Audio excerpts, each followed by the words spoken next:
Hello to everyone of the sign of Pisces. This is Zaida Velgara from Becoming I Am here with your reading for February 2026. I hope you enjoy it. So starting off, thank you for everybody that's in this channel today and watching this video. And I just wanted to tell the newcomers what we're going to be doing. First of all, astrology based on your sign and how it will affect you. Secondly, we're going to do some tarot. And then thirdly, an affirmation. I hope you enjoy it.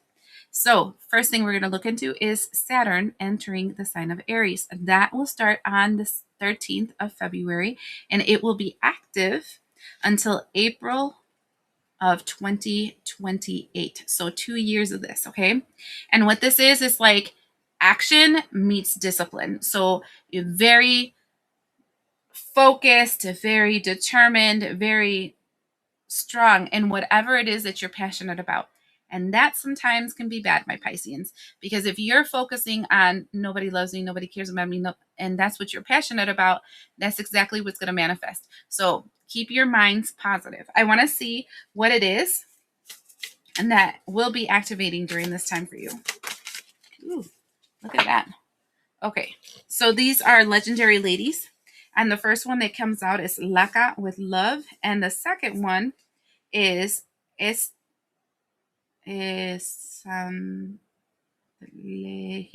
Esantlehi in transformation. I'm hoping I'm saying it correctly, but I'm going to put them up so you can see them. These are the two energies that are like present. It's really interesting because it's very indigenous. So it feels like returning to your roots. Actually, you know what I heard, Pisces?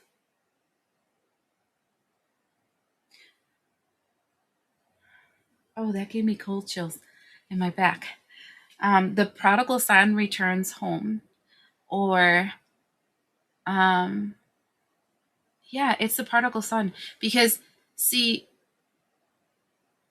I'm hearing like you thought you can do it better, and then you realized that maybe you weren't 100% right in the way that you perceived other people doing things. But at the same time, you can do it better. So it's prodigal and not prodigal, right? Because you're not coming with your tail between your legs and everything went bad for you, but you're coming back understanding why where you came from was how it had to be, but knowing you can do it better. But it does feel like a return home, and it is a return home to your roots. Like when I'm looking at these two, I'm seeing like Laka looking very young, while Esa Natlehi, Esa Natlehi looking older. So it feels like returning back home but matured. Returning back to yourself in a different way of looking at things. I don't know. It feels like you're doing something again, but this time when you do it, you're ready. While the first time when you did it, you were very naive. I don't know why Laka for me feels very Moana.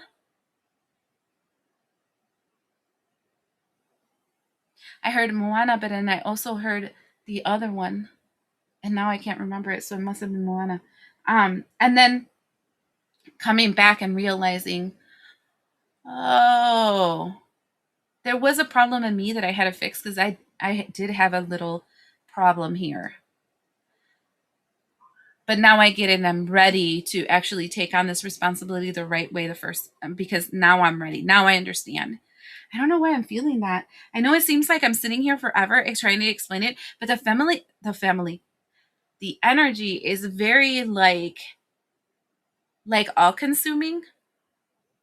Maybe it's a family that's all consuming. I think you kind of ghosted family or you ghosted something that was in your nature because you're like, this doesn't feel right. And when you left, you're like, holy crap, it was so bad. But then you're like, oh, but they had so much good. It's just that they were so distorted, they weren't able to see it. But now, with all that I learned, I can use this and I can use that and I can see how I can use it better for myself. And you're returning back home with that knowledge. And then, you know what I can't stop looking at? The fact that she's sprinkling dust out of her hand. And all I can think of is, first, it looks like pearls. So it's like those pearls of knowledge, which you're handing out, or salt, which is like giving a new salt to your life, which is all about Aquarius energy too. Which is the age of Aquarius. This is why I'm mentioning it. Okay. So this is very interesting. The energy is so like intriguing. I don't know. I feel like you guys are going to do something interesting. The next thing we're going to look into is the 17th. There is the solar eclipse in Aquarius. Now, this is important for you to know that I'm central Illinois and I'm not going to see it. Okay. It's not going to be over here. It's on the other side. But though that is happening, the sun and the moon, because it's closest to Earth and it has a stronger magnetic pull, right? It will still be together. It doesn't matter if it's on the other side and we don't see it. And it will still shift the magnetic frequencies and affect us. Important for you to know that. And secondly, that day also has the new moon in Aquarius itself. And when I'm looking at it, it's kind of like ripping off the mask and revealing your true self. That feels like that here. That's interesting, especially since we went into that crazy tangent about those first two cards. They felt so heavy, but at the not a heavy like negative, like a heavy like, ooh, I want to know more about that, you know? Oh, look at this. We have commitment. Look, now this is going to start getting a little spiritual here. You know those people say, "Oh, you're your family's generational curse breakers, blah blah blah, whole mess of stuff," right? The truth is, the only way you're going to for real break a family curse is not only getting away from it, healing from it, learning from it, but also after you're in a safe space of protected, strong energy, allow yourself in safe space to expose yourself to those individuals every once in a while to see if anyone else would like to heal and get out of that. Um, Realize that I said safe space like 20 million times, right? There's a commitment that you feel, at least with a couple of people. And that's the reason why you're allowing your space to incorporate this, but more in an environment and in the timing that you know that you're ready and that you can stay safe in. But the commitment is like, that's why you're going back, because of the call. I can't get over the fact that there's a white bird and then there's a black bird. And we talked about the eclipse, and you can see the moon huge here, but you can also see the sun like right in the middle. That's like interesting. Like all the visualization on it kind of go for it. Do you see how that knot turns into a heart? And I feel like that. Like this is something connected to your heart space. There's a contract there. And in the birds holding the strings in their mouths makes me feel like it's a conversation that needs to be said to release the entanglement, because running away from something doesn't necessarily mean that you're safe from it. I don't want to tell you how many people I've healed that are still attached to an ex because they left them, but they never detached from them.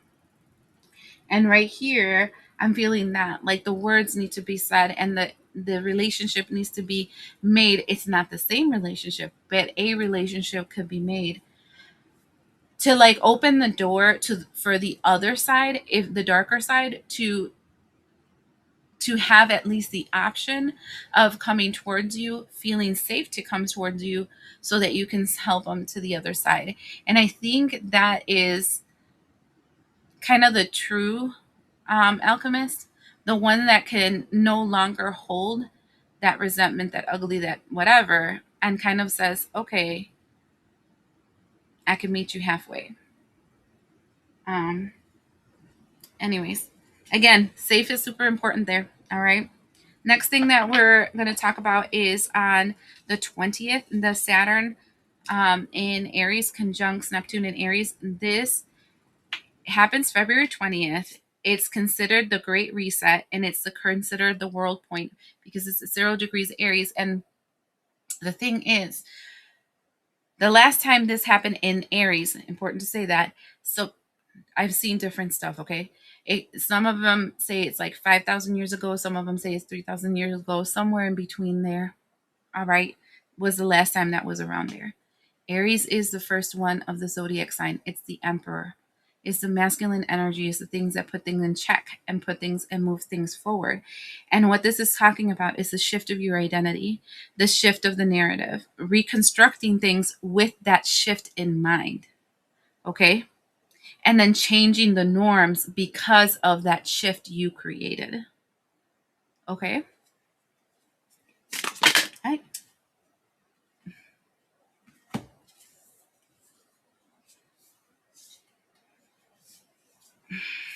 I'm just gonna go with it because this is crazy. This talks about the same thing.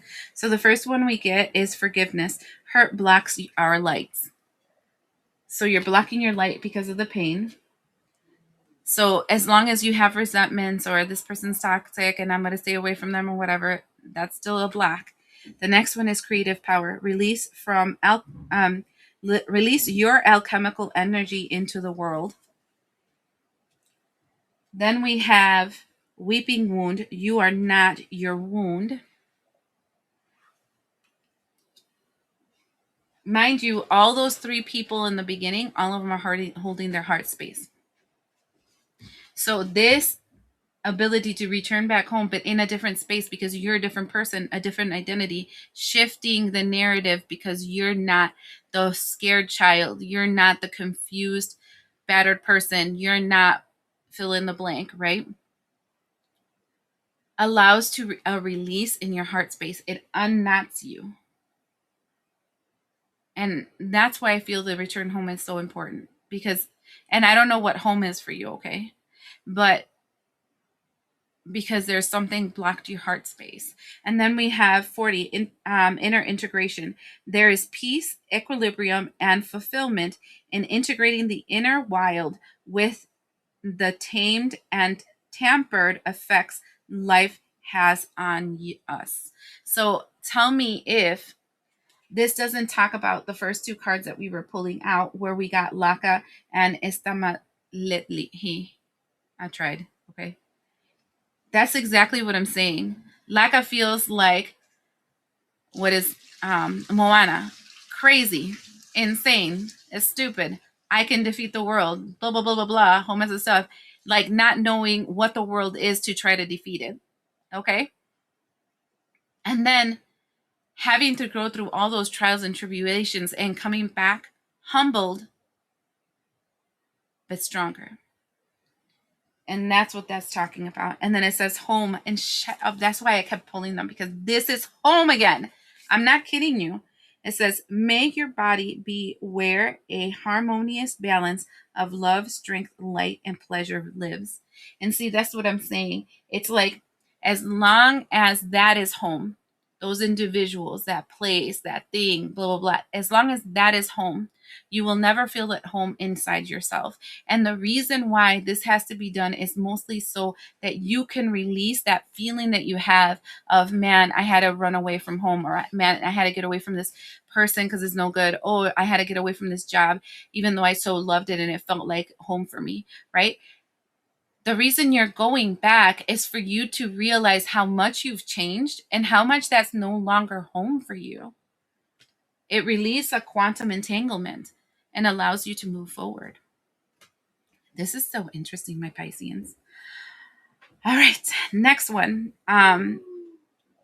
One, two, three. Yes, the last one.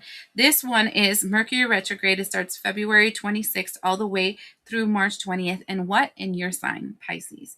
And I feel like this is so much like an internal tug of war or like a civil war, right? Where you're fighting with yourself, you're fighting your world to realize you're no longer part of it.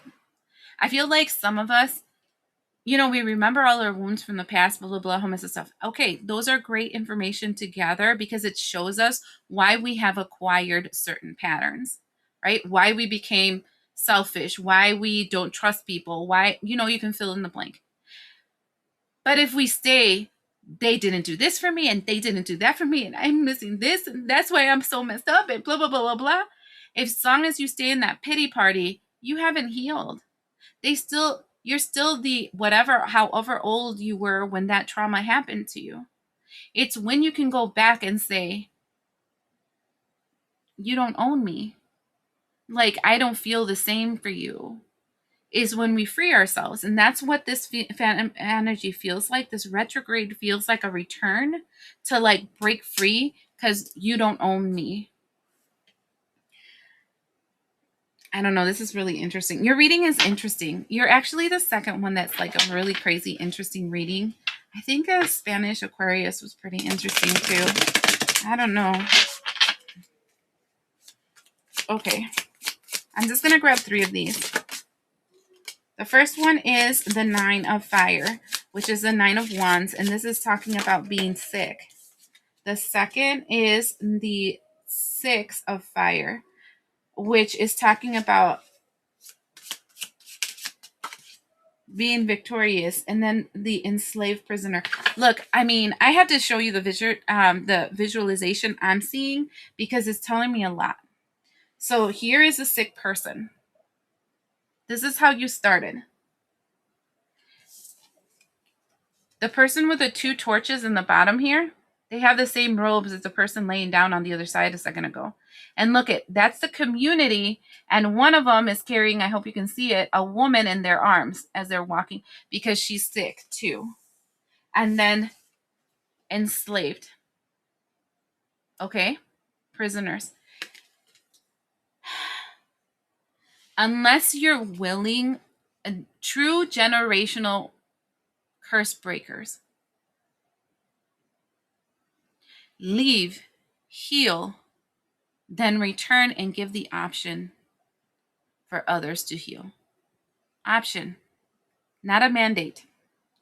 It's kind of like when Jesus became the Jesus. He went back home. And in that part of the Bible, it just says he did no miracles there, right? He went back home and he was not able to have anybody see him other than the Jesus that he grew up in. Who failed? I mean, who lost the benefit of that? Was it Jesus? No, he went on from there and he became the Jesus that then ascended. So for him, it was like, but he did release the connection that he had to that home. And then he moved forward. And he gave them the option to follow. And if they did good, if they didn't, oh, well, it's okay. That's what I'm feeling.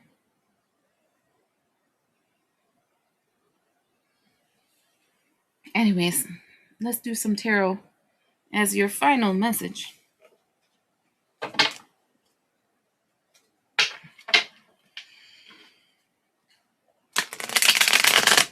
I feel like this silence that has like come over me right now, like shh, like that. I don't know how to explain it except for that. I just felt that. Like this peace came over me. For them, you're the prodigal child. I'm like, because I've been having this fight inside of me regarding this prodigal child that they told me, right? For them, you're the prodigal child.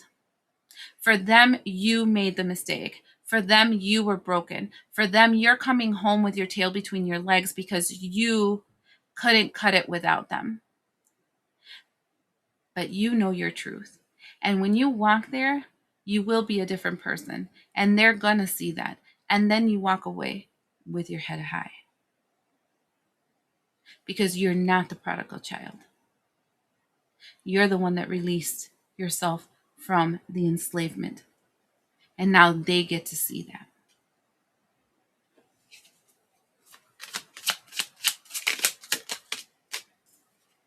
Three of Swords.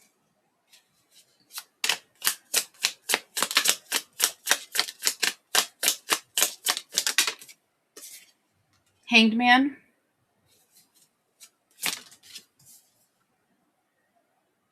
Page of Cups. Oh, this is interesting. Woo! How many cards come out in two different piles? So this one over here, and then these two came out on the side, okay? So I'm going to read them like that. On the bottom of the deck, we have, okay, mind you, this is also important because they didn't want to stick together, is the Two of Wands and the Judgment card.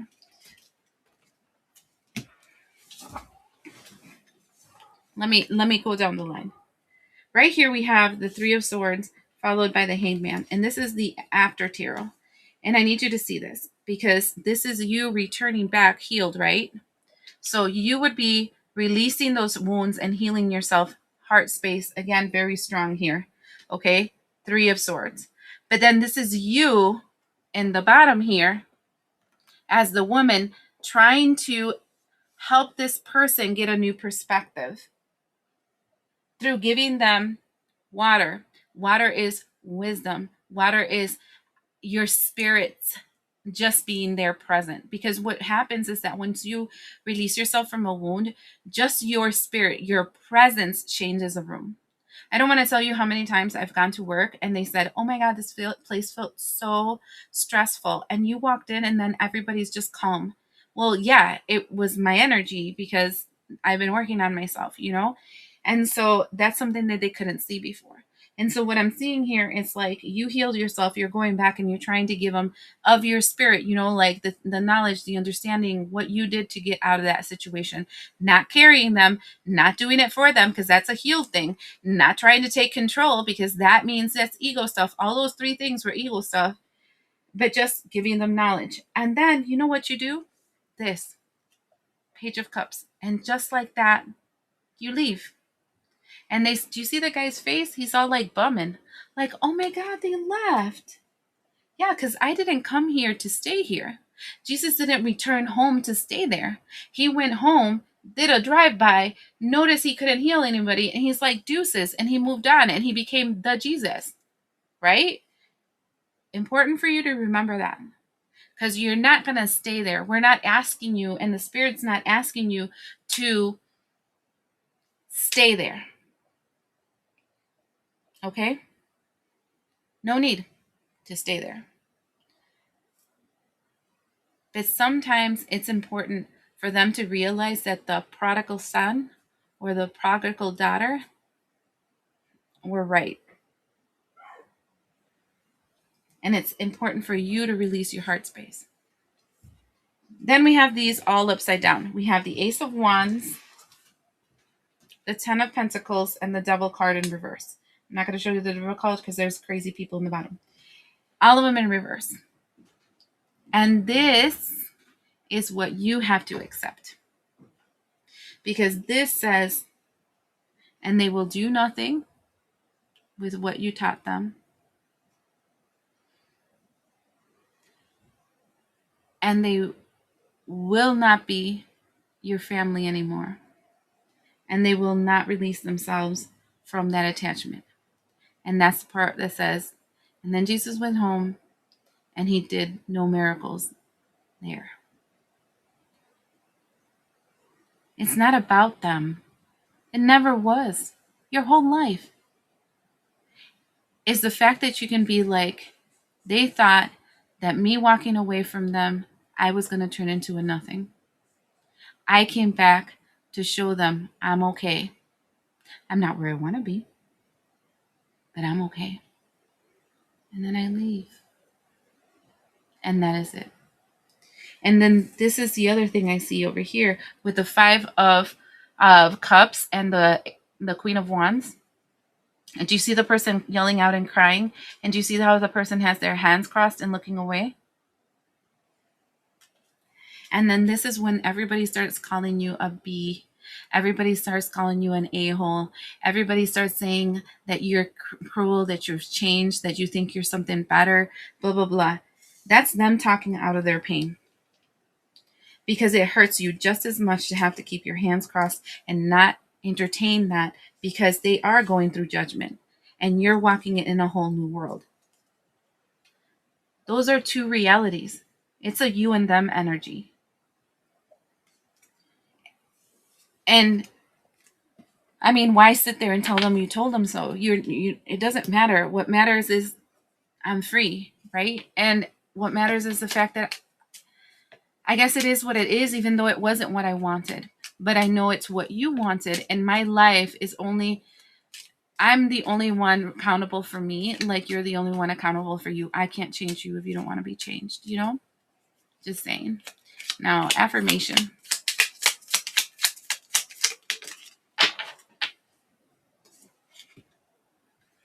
I am my strongest advocate.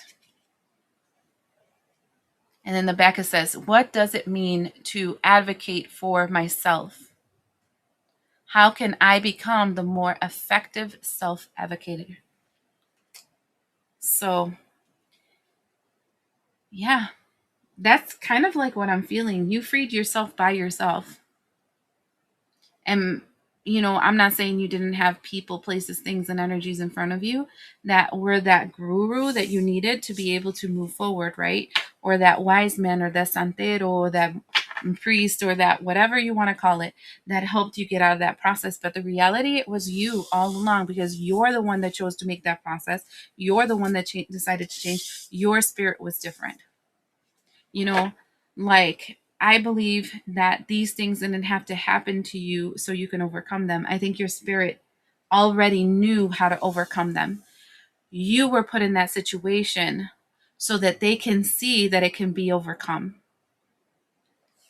And then to actively either make the choice to change or stay exactly where they are. And then that's the choice, right? And then you can be judged because you've made the choice. It what didn't happen to you. You saw an alternative, but you chose the latter. You know? Thank you again for everybody that's part of this community, for your likes, your subscribes, your follows, all that kind of stuff. I greatly appreciate the comments, and I like to answer them because it's kind of like we're pen pals or something. But thank you for trusting me in this message and for listening to it till the end. It says a lot about you and your journey, and also I'm grateful.